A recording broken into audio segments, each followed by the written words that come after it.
नमस्कार दोस्तों, आप सबका स्वागत है आज की कहानी में। आज की कहानी वरदान, इसका पहला पार्ट हम पहले ही सुन चुके हैं। आज इसका सेकंड पार्ट है। यदि आपने इसका फर्स्ट पार्ट नहीं देखा हो तो उसका लिंक मैं डिस्क्रिप्शन बॉक्स में दूंगी, आप उसे ज़रूर पढ़िएगा। चलिए सुनते हैं आज की कहानी। अम्मा उठिए, मैं सिया की माँ हूँ। आप ठीक हैं? उठिए, खाना खा लीजिए। यह बोलकर मीना जी ने कंबल हटा दिया। फिर उनकी बाह पकड़ जैसे ही उन्हें उठाकर बिठाया कि अम्मा का चेहरा देखते ही उनके पैरों तले जमीन खिसक गई। मुंह खुला का खुला रह गया, आंखें फटी रह गई। कुछ यही हाल बूढ़ी अम्मा का भी था। रुक्मणी जी जोरों से सिसकने लगी। क्या हुआ माँ जी, आप रो क्यों रही हैं? बहू, तुम्हारी बद्दुआ रंग लाई। सब तुम्हारी बद्दुआओं का फल है। तुम्हारे साथ जो हमने किया उसका फल भगवान ने मुझे जीते जी दे दिया। यह आप क्या कह रही हैं माँ जी? क्या हुआ, साफ साफ बताइए। क्या कहूँ बहू, और कितना कहूँ। सब ने मुझे घर से निकाल फेंक दिया। कोई रखना ही नहीं चाहता अपने पास। सही कहते हैं लोग, अपना किया धरा हमें इसी जन्म में भोगना पड़ता है। जिस बेटी बहू के लिए सब कुछ किया, सही गलत कुछ नहीं सोचा, उसी ने मिलकर मेरा ये हाल कर दिया। बोलते बोलते अम्मा की आंखों से आंसू बहने लगे। मीना जी ने उनके आंसू पोंछते हुए कहा, चुप हो जाइए माँ जी, आपकी तबीयत ठीक नहीं है। आप इस तरह रोएंगी तो और बीमार पड़ जाएंगी। अम्मा चुप हो गई, परंतु हिचकियां बंद नहीं हो रही थी। वहीं मीना जी की आंखों के सामने पुरानी यादें ताजा हो गई। तस्वीर की भांति एक एक करके आंखों के सामने आने लगी। मीना जी की अभी नई नई शादी हुई थी। उनके पति श्याम बाबू सरकारी स्कूल में अध्यापक थे। 3 जेठानी देवरानी में यह सबसे छोटी बहू थी और गरीब परिवार से आई थी। बाकी इनकी दोनों जेठानी काफी अमीर परिवार से थी। तो सास इस बात के लिए हमेशा ताना देती कि पता नहीं किस गरीब फकीर खानदान से आ गई।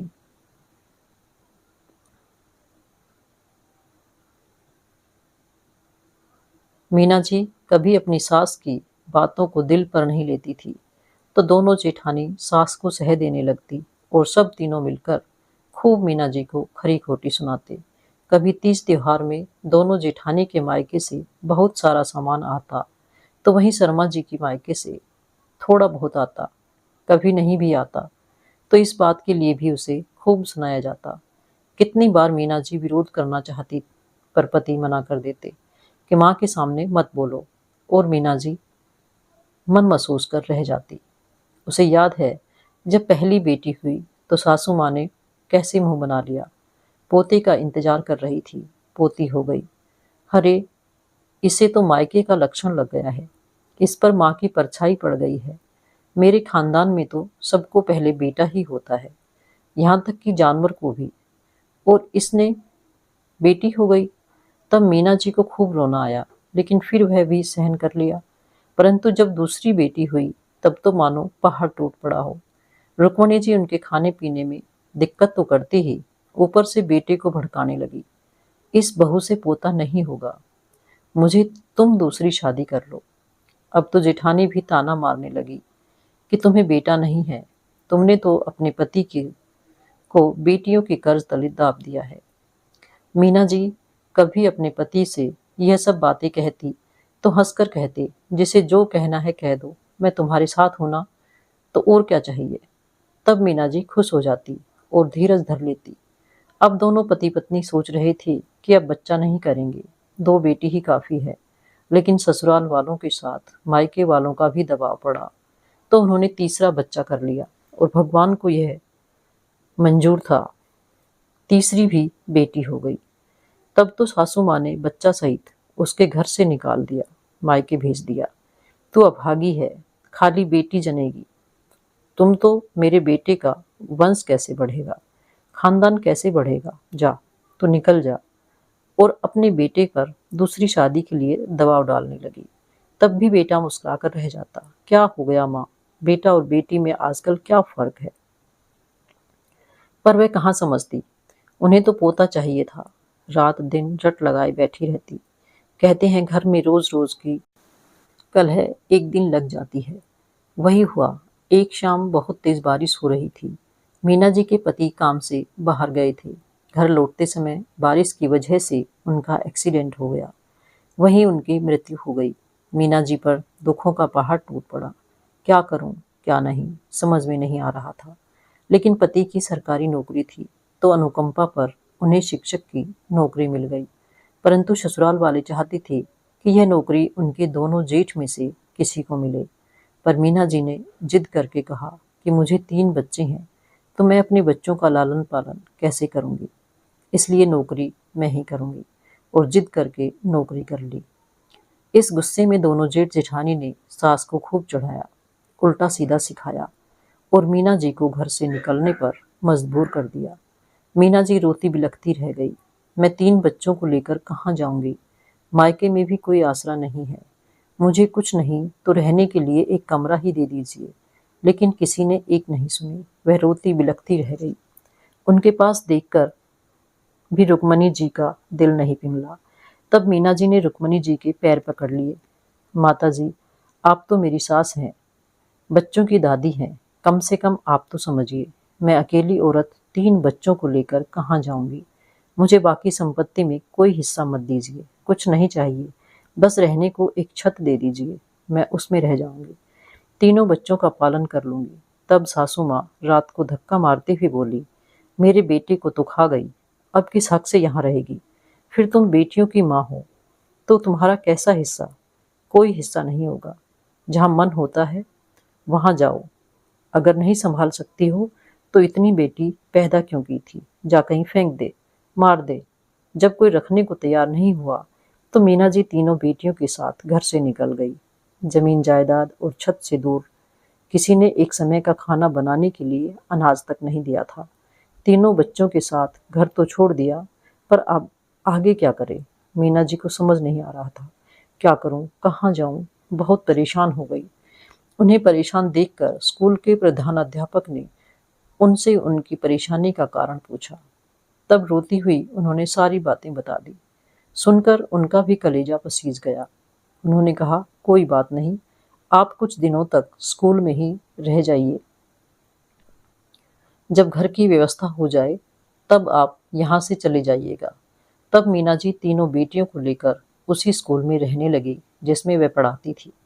इसी बीच छोटी बेटी की तबीयत खराब हो गई और जब डॉक्टर के पास ले गए तो पता चला उसके पैर में पोलियो हो गया है। काफी इलाज कराया, आराम तो नहीं हुआ, लेकिन पूरी तरह ठीक नहीं हुआ, जिस वजह से वह ठीक से चल नहीं पाती है। स्कूल में वह अच्छे से रहने लगी, लेकिन यह बात बाकी लोगों और शिक्षकों को पसंद नहीं आई। वह मीना जी और प्रधान अध्यापक को लेकर खिल्ली उड़ाने लगी, मजाक बनाने लगी। उस दिन समझ में आया, सिर्फ औरत ही औरत की दुश्मन नहीं होती, मर्द भी बड़े दुश्मन होते हैं। अपने चरित्र पर उंगली उठते देख उन्होंने एक छोटी सी कोठरी किराए पर ले ली और उसमें रहने लगी। फिर धीरे धीरे उन्होंने घर का सामान जुटाया और जमीन लेकर घर बनाया। तीनों बेटियां काफी होशियार, समझदार और पढ़ने में तेज तर्रार थीं। पढ़ाई पूरी होते ही मीना जी की दोनों बेटियों की शादी बिना किसी दहेज के हो गई। लेकिन छोटी बेटी पोलियो की वजह से दिव्यांग थी, इसलिए अब मीना जी को बहुत चिंता होने लगी कि इसकी शादी कैसे होगी। तब सिया ने कहा, माँ, आप मेरी शादी की चिंता मत करो, मुझे पढ़ने दो, मुझे डॉक्टर बनना है, पहले पढ़ाई कर लूं, अपने पैरों पर खड़ी हो जाऊंगी, फिर शादी की बाद में देखेंगे। बेटी की बात सुनकर मीना जी बोली, मैं प्राइमरी स्कूल की शिक्षिका हूँ, कहाँ से इतना पैसा लाऊंगी जो तुम्हें डॉक्टरी की पढ़ाई करा सकूं? लेकिन कहते हैं ना, जहाँ चाहा वहाँ रहा। वही हुआ। काफी हद तक मदद बड़ी बेटियों और उनके दामाद ने की थी और बाकी मेडिकल कॉलेज में उसकी फीस माफ हो गई। जो प्रोफेसर उसे पढ़ाते थे उन्होंने बिना फीस लिए ही सिया को पढ़ाया। मीना जी ने कई बार पूछा भी इसके बारे में। तब प्रोफेसर कहते, सिया बिटिया को डॉक्टर बनने दीजिए, फिर सारी फीस उसी से ले लूंगा। सिया ने बहुत मन लगाकर पढ़ाई की और आज एक सफल डॉक्टर भी बन गई। इधर मीना जी भी पिछली बातें भूलकर अपने बच्चों में घुल मिल गई। अब वे ससुराल और सास की बातें याद नहीं करती। उन्हें वापस परिवार के लोगों में कभी नहीं बुलाया। और ना ही मीना जी कभी गई। लेकिन सिया ने जब कल से बूढ़ी अम्मा का नाम लिया, तभी शर्मा जी का मन विचलित हो रहा था कि आखिर कौन है वह अम्मा। क्या अम्मा सच कह रही है? क्या दोनों बेटी बहू ने उन्हें सच में घर से निकाल दिया? ऐसा कैसे कर सकते हैं, वह भी जब तब यह इतनी बुजुर्ग हो चुकी है। क्या सोच रही हो बहू? मेरी बातों पर विश्वास नहीं हो रहा है तुम्हें? रुक्मणी जी की बात सुनकर मीना जी वर्तमान में लौट आई। नहीं अम्मा, मैं सुन रही हूँ और विश्वास भी हो रहा है, पर उन्होंने ऐसा क्यों किया? क्या बताऊं बहू, तुम्हारे घर से जाने के बाद कुछ दिन तक सब ठीक ठाक रहा। फिर दोनों भाई आपस में बंटवारा के लिए लड़ाई झगड़ा करने लगे। मैं जब उन दोनों को समझाने लगी, तब वे दोनों मुझसे लड़ने लगे। अंत में मैंने सारी संपत्ति को दोनों में बराबर बंटवारा कर दिया। जब मैं अपने ही लिए हिस्सा रखने लगी, तो दोनों ने कहा, आप हमारे साथ रहना, तो अलग हिस्सा लेने की क्या ज़रूरत है।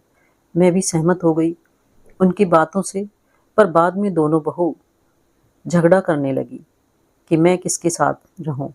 दोनों आपस में झगड़ रहे थे। माँ को तुम रखो तो तुम रखो। फिर 6-6 महीने करके दोनों मुझे रखने को तैयार हो गए।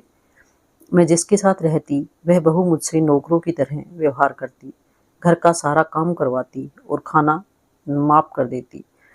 अभी समय से नहीं, जब तक शरीर में ताकत थी तब तक सारा काम करती रही, पर जब समय से खाना ना मिले तो आखिर शरीर कब तक साथ देगा। दिन पर दिन कमजोर और बीमार होती चली गई। फिर तो दोनों बेटा बहू में से कोई भी मुझे मुड़कर देखना तक नहीं चाहता था। खाना पानी और इलाज तो बहुत दूर की बात है। मुझे इस तरह देखकर जब कभी उन लोगों के बच्चे बोलते कि माँ दादी को खाना दे दो, तब दोनों बहुएं कुछ कुछ बोलती। यह सब सुनकर जब नहीं बर्दाश्त हुआ, तब मैं घर से निकलकर मंदिर में रहने लगी। किसी ने एक बार भी नहीं बुलाया, बोलकर रुक्मणी जी फूट फूट कर रोने लगी। मीना जी ने उन्हें पकड़ लिया और आंसू पोंछने लगी। अम्मा, आप क्यों रो रही हैं? और उस रात आप कहाँ जा रही थी? रुक्मणी जी चुप हो गई। बताइए ना माँ, आप कहाँ जा रही थी उस रात इतनी तेज बारिश में? नदी में डूबने जा रही थी। सुनकर मीना जी को मानो चक्कर आ गया था। मैं परेशान सी हो गई। माँ, आप ये क्या कह रही हो? मैं सही कह रही हूँ। वो दोनों बहू ने सब कुछ छीन लिया। हाथ में बस सोने की 4 चूड़ियाँ थीं। उसी पर दोनों की नज़र थी कि तब मैं मर जाऊं और सोने की चूड़ियाँ दोनों के हाथ लग जाए। लेकिन जब मैंने नहीं दी, तो इसी गुस्से में पिछले 4 दिनों से दोनों ने मुझे कुछ खाना नहीं दिया। पानी पीकर मैं कब तक जीवित रहती। जब नहीं बर्दाश्त हुआ, तब उस तेज बरसात में मैं घर से निकल गई। लेकिन देखो, भगवान को कुछ और ही मंजूर था। उन्होंने मुझे मरने नहीं दिया और मेरी पोती को भेज दिया। उसने मुझे बचा लिया। वह मैंने जिस पोती को इतना दुख दिया, इतनी बद्दुआ दी, आज उसी पोती ने मेरी जान बचा ली। जिसके लिए इतना पाप किया, इतना सब किया, उसने तो पलट कर देखा तक नहीं कि मैं मर गई या जिंदा हूँ। बहू, तुम मुझे मत रखना, मुझे जाने दो। मैं अब ठीक हूँ। मैं कहीं काम करके अपना पेट भर लूँगी, लेकिन मैं तेरे साथ नहीं रहूँगी। क्यों माँ, आप ऐसा क्यों बोल रही हैं? क्यों नहीं रहेंगी? क्या कमी है? यहाँ और कहाँ जाएंगे? अब बात किसी कमी की नहीं है, लेकिन किस मुंह से रहूं? इसी मुंह से तुझे मैंने कितनी गालियां दी, कितने अपशब्द कहे, कितनी बद्दुआएं। इसलिए नहीं रह सकती। शर्म आ रही है मुझे। इतनी शर्म की कोई बात नहीं है माँ। दादी, आप मेरी दादी हैं और आप यहाँ से कहीं नहीं जा रही हैं। यह मैं बोल रही हूँ, पीछे से आती हुई सिया ने कहा।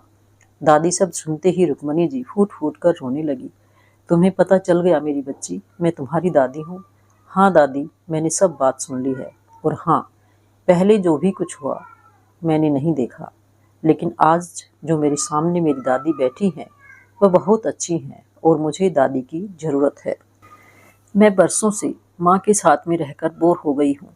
मैंने कितनी बार माँ से पूछा, मेरे दादा दादी कहाँ हैं, लेकिन माँ ने कभी नहीं बताया।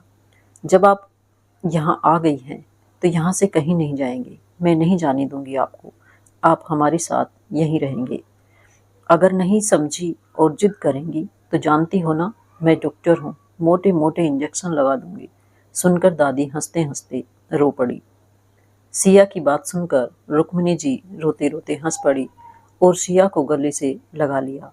तभी पीछे से आवाज आई, और सिया बिटिया, मेरी फीस कहाँ है?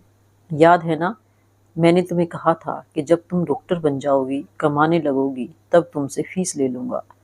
याद भी है कि भूल गए? सबने पीछे मुड़कर देखा तो प्रोफेसर साहब थे, जिन्होंने सिया को बिना फीस के लिए पढ़ाया था। मीना जी और सिया उठकर खड़ी हो गई और बड़े प्यार से उनका स्वागत किया। सर, आप यहाँ आइए, बैठिए ना। मैं बैठूंगा जरूर, पर मुझे मेरी फीस पहले दोगे कि नहीं, यह जवाब दो। जी सर, आपका जो चीज़ बनती है वह मैं सब देने को तैयार हूँ। बताइए, क्या फीस है आपकी? मीना जी ने कहा। पक्का मीना जी? आपकी दया से बिटिया डॉक्टर बन गई है, अच्छा कमा रही है, क्यों नहीं दूंगी? फीस बताइए तो, आपकी फीस क्या है? मेरी फीस यह है कि मैं चाहता हूँ सिया बिटिया मेरे घर की बहू बन जाए। मेरा एक बेटा है, मैं उसके लिए आपसे सिया का हाथ मांगने आया हूँ। सुनकर सिया शर्मा को घर के अंदर चली गई। वहीं मीना जी की आंखों में खुशी के आंसू आ गए। सर, मैं नहीं जानती कि आभार किस तरह से व्यक्त कर पाऊंगी। मेरी सारी चिंता दूर कर दी आपने। लेकिन क्या मीना जी, मेरी बेटी दिव्यांग है। क्या आपका बेटा? मीना जी अभी मैं अपनी बात पूरी करती उससे पहले ही प्रोफेसर साहब ने कहा, आप कैसी बातें कर रही हैं? मुझे और मेरे बेटे दोनों को सिया बहुत पसंद है और हमें सिया बिटिया की दिव्यांग होने से कोई आपत्ति नहीं है। अगर आपकी हाँ हो तो हम पंडित जी से मिलकर जल्दी से सगाई और शादी का शुभ मुहूर्त निकलवा लेते हैं। शर्मा जी ने भी हंसते हुए कहा, जी सर, बिल्कुल, और शुभ काम में देरी कैसी। मीना जी, अब आप मुझे प्रोफेसर साहब नहीं समधी जी बोलिए। सुनकर सब हंसने लगे। तभी सिया अंदर से चाय नाश्ता लेकर आई। उसने सबके पैर छुए, दादी का भी आशीर्वाद लिया। अगले ही दिन पंडित जी आए और शादी का शुभ मुहूर्त निकाल दिया। 1 महीने बाद शुभ मुहूर्त निकला। बड़े धूमधाम से सिया का विवाह हुआ। वह ससुराल चली गई, लेकिन जाते जाते उसने डॉक्टर पति से कहा कि मेरी माँ का हम बहनों के अलावा कोई नहीं है और मैं चाहती हूँ कि अपनी ससुराल और सास ससुर के साथ माँ का भी ख्याल रखूँ। और अब तो बूढ़ी दादी भी है, उनका भी देखभाल करना बनता है। पति ने हंसते हुए कहा, सिर्फ तुम्हारी माँ नहीं, हमारी माँ, हमारी दादी। एक बात और, तुम अकेली नहीं, हम मिलकर इनकी देखभाल करेंगे। तो दोस्तों, ये थी आज की कहानी। आपको कहानी कैसी लगी कमेंट करके ज़रूर बताएं, और मेरी कहानी यदि अच्छी लगे तो उसे लाइक करें, शेयर करें और मेरे चैनल को सब्सक्राइब करें। धन्यवाद।